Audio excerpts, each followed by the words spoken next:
This is chapter 1 of the greatest fanfiction. Get some popcorn and some good yummy chicken because this is a good ride. I snapped Goblin's finger for no apparent reason, wanting to see the reaction given to me. Why would you do that? Goblin said, sitting still as a small tear fell from her cheek epically. Because it is to be this way. I know your secret. I'd say with a shallow expression, turning away with a tch. Goblin looked away, curling their hands around their legs, closing their eyes, clearly apprehensive of the consequences. Just don't tell the others. I looked back with a pitiful expression. They need to know. You can't keep hiding it. I turned with a slashing gaze, my voice sharp and keen. Goblin looked at me, before glaring at the ground for a second. Do you think the others will judge me? Goblin voiced their concerns, clearly apprehensive of the fake scenarios and possibilities. I looked at the sunset peeking through the horizon. I once wrote Shrek and Donkey fanfiction, so I believe they won't hate you for it. I regretfully looked at Goblin, my luscious beautiful hair flowing in the wind. Goblin repeated my action, giggling when they heard Shrek and Donkey fanfiction. Yeah. The fanfiction was incredibly awesome. Goblin shot me a smile before nodding. Alright. Let's tell the others. Chapter 2. This is where shit gets real. Goblin and I headed over to the dumpster beside the Krusty Krab, both of us looking to see Jack, Bob and Jeremy. We have to tell you something, I'd say, nudging Goblin with a chap smile. Go ahead and tell them. I watched as Goblin's expression shifted into a glare. She shook her head violently. Can you tell them?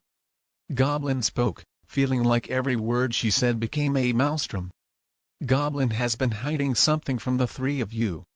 And to respect Goblin's wishes, I'll be the one to tell you. I said casually, but Jeremy punched me and I lost a tooth. But I didn't pay attention to it. I raised my head up. Goblin, my voice quivered heartbreakingly. I took another deep breath, facing the three of them once I regained my confidence. Goblin has secret stashes of Squidward and Shrek redacted. They even have a full-body pillow of Shrek. I saw Goblin feeding Fruit Loops to the Shrek pillow and maniacally talking to it. I'm sorry I didn't tell the three of you sooner. I'd say, my head hung low, clearly saddened. But I'm getting over it. Slowly, but I am. Goblin's voice rose suddenly, fearing the fact that they could reject her. Or even injure her.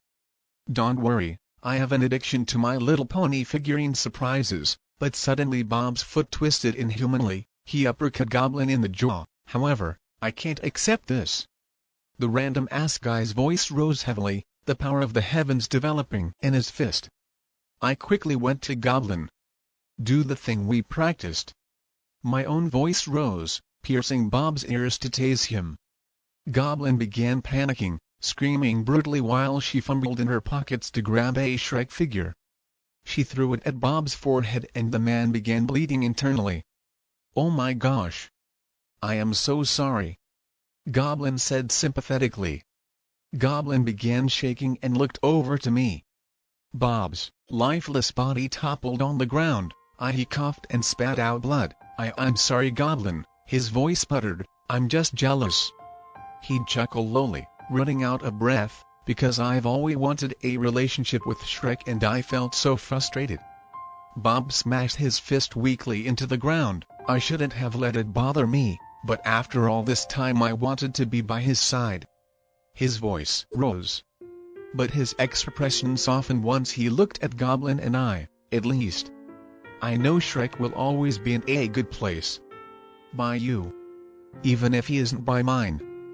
Bob's single tear flew into the air, evaporating into sparkles as the heavenly angels came to greet him in heaven. This is goodbye, he'd say as she began floating in the air, ascending to the heavens above. The end. Wasn't that such a great story? Tune in